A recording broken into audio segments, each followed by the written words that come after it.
Erik, from the way it started, down 15 early, obviously giving up a ton of points in the first quarter, how did this team wrap its head around what it needed to do, and what was it like to see your guys come back, collectively do it from distance, and just do it with grit? Yeah, I mean, I think we've developed a lot of grit this year, and we knew that Atlanta would come out with a totally different disposition, and they sure did. They had us on our heels. Everybody was all pissed off and angry in that first half, and rightly so. But you do have to give credit to Atlanta. They're an explosive offensive team, but we stayed the course. I thought it was really important that we got that thing to under 5, going into halftime, and from there it just becomes a great competitive NBA basketball game going down the stretch. There's going to be quite a few more of these remaining, and our guys are competitors. They love these kind of games. It gets my stomach twisting and turning and everything, but these guys just love it. But it was important to get this 2-game set. We knew the context of it. We knew the importance of getting these 2 games, so we had at least the advantage against Atlanta 3-1. And there were a lot of really inspiring plays. I thought our bench, or our second unit, was outstanding. Caleb was outstanding again. I just told him he's our version of the Matrix.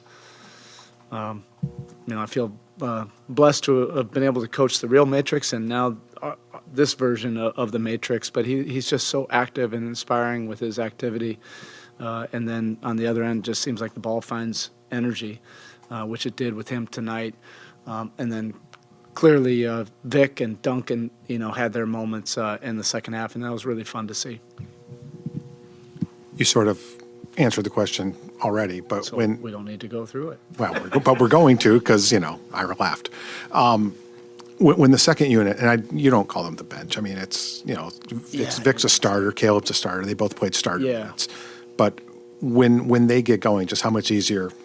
I mean, it's so obvious, but how much easier does that make it for everybody else when you are getting? I mean, you're not always going to get 58 from that group, but you got. It just makes it so much easier. They were so inspiring with their efforts, and then that fueled the offense. We were actually behind when they went in at the end of the third, and then they took the lead, and then just really changed the momentum. And until I called that timeout with about 5:40, I didn't want all of Heat Nation just blasting me for not having Jimmy Butler in the game earlier. But they really earned those minutes, and that's what you wanted. And Jimmy even wanted that. There's just been a lot that the whole team has been going through, and it's just really fun to see, that group come together and collaboratively find a way, to push the lead and have those kind of moments in the fourth quarter. They all earned those minutes tonight. Three-point shooting is the obvious thing, but just the attempts at the rim, the free throws you guys drew, what did you like about just the offensive process? The aggressiveness.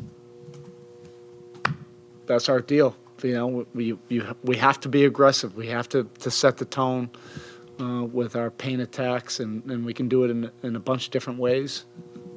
If we do any of them, any one thing, too often, that's not a good thing. But we do have to stay consistent to that attack. And we had our paint touches, we had our rim attacks, we had our free throws. We were able to get Jimmy to the line, Bam to the line, and that just sets up, the other part of our the symbiotic relationship. Our shooters spreading the floor and knocking down shots, but a lot of those came off of paint touches first. I still would have liked to have seen a few more, but look, the head coach is not going to complain. We scored 130. It's been a little bit of time before we've done that. A couple of things. The decision to start Max, was that, like you said, to keep Caleb in that role? Yeah. And just sort of your thought going into that process. Is it just what you... What's the process? Okay, it's a good thought. Yeah. I love where Caleb is right now. I think I stated all the reasons why. Max has shown that kind of versatility, that he can shift between either unit and have an impact. and he was, the original plug, when we had injuries anyway. So I don't even want to say that he was a facsimile of Kevin because he was already doing that. But the offensive flow and everything with the first unit didn't have to change at all with Max. Vic's explosiveness, some people thought it was gone. And I'm just wondering, you've seen everything he's gone through. You've seen the less explosive Vic when he first came here, and then he had that setback. What's it like to watch him convert that alley-oop dunk off of Duncan's pass, and then even the crossover he had on DeJounte Murray to see what used to be a Vic? How does that feel sort of as a coach to see him regaining some of that? Yeah, it's very gratifying for everybody that's been behind the scenes seeing his journey. And I remind him all the time that he has to have a little bit of grace, with himself. And I think everybody probably has to have a little bit of grace with everything that he's gone through. You can't just say, oh, you can be right back to who you used to be. He's been out more percentage of games in the last 4 years than he's actually played. And that is something. And we wanted to commit to him on this journey, knowing that it wouldn't just be a linear improvement. There would be some ups and downs and everything in between. But he stayed the course. He showed that persistence and that fortitude. And he's had an impact. Physically, he's getting better and stronger. And he was just really good tonight. Now, defensively, basically this year, he's been that, and he's finding a way to get into his rhythm, help the second unit, help other guys, get to their strengths, and that's just not an easy thing to do. But he really impacted the win today, and we needed that burst, from him. Tonight. That was really important. And it's great to see, because I've probably seen it as much as anybody behind the scenes, just all the sweat, the grind when nobody's watching. And so often that's what this league is about, when you do all your preparation, all the countless hours, and nobody has any idea. But Vic, you're happy for a guy when he's able to produce like that for his team and impact winning, particularly everything that he's gone through.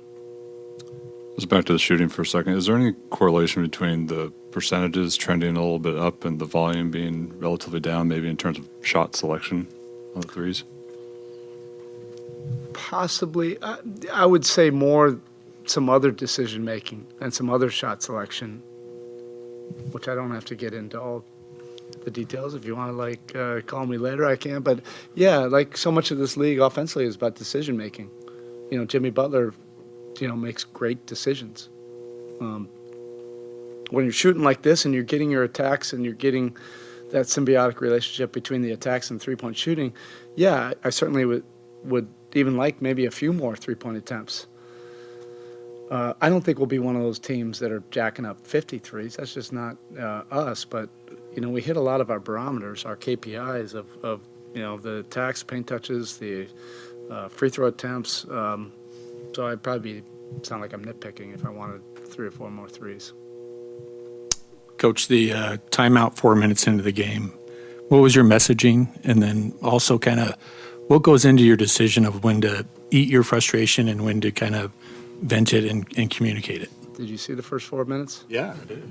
That was one of the easier decisions to call a timeout. What was your messaging? I don't really remember. I'm trying to figure out what everybody's dinner plans were after the game. But at that point, it's we all felt the same way. We have a bunch of gnarly dudes, and that was not the first half was not our best performance. And again, this is a dangerous team. They put 70 points in the paint against the number 1 point protecting team in the league. That says a lot about what they're capable of, and both things can be true. We didn't really set the tone either the way we're capable of. So you talked a little bit about Caleb, but specifically with the the movement off ball and like the cutting in those moments. I think there was 3 consecutive buckets where Jimmy assisted on it just for kind of through your sets. I guess just specifically with that movement, how does he complement your, I guess, the primary hubs in the offense? Yeah, he's really worked at it, and he's had to. I think that's a direct correlation to his minutes and games that he's played with the starting lineup, because that is really nuanced, the spacing, for Tyler, Jimmy, and Bam. So he's learned how to fill in those gaps, not just as a three-point spacer, but getting behind the defense or cutting. And as we say all the time, the ball finds energy, and it found him tonight. Even that play at the end, Jimmy was really happy about that play too, where he hit him on that cut right at the buzzer, the shot clock buzzer, and he got blocked by Capella. Capella made a heck of a play. But Caleb, if you're not making that kind of incredible defensive effort, that's one of those back-breaking layups. And Caleb watches film all the time. He works at it, pre-practice, post-practice with the guys. And there's been significant carryover in the 2 years with us. Okay? Second straight game, you really limited the non-Bam, non-Jimmy minutes. What effect do you feel like that's had on the rest of the rotation, just staggering them a little bit more? I mean, we were doing that. It's not something we've just started doing right now. You can't just say because we've won, like that's what we've done. We've been doing that for a while. It's not like it's a trade secret. Everybody understands. I think everybody sees the plus minuses. Jimmy and Bam, they're important. And for the most part, we'll try to always have one of them on the court. It doesn't always work out that way. Regardless of what happens, you got to find a way to impact the scoreboard and impact the win. All right, thank you.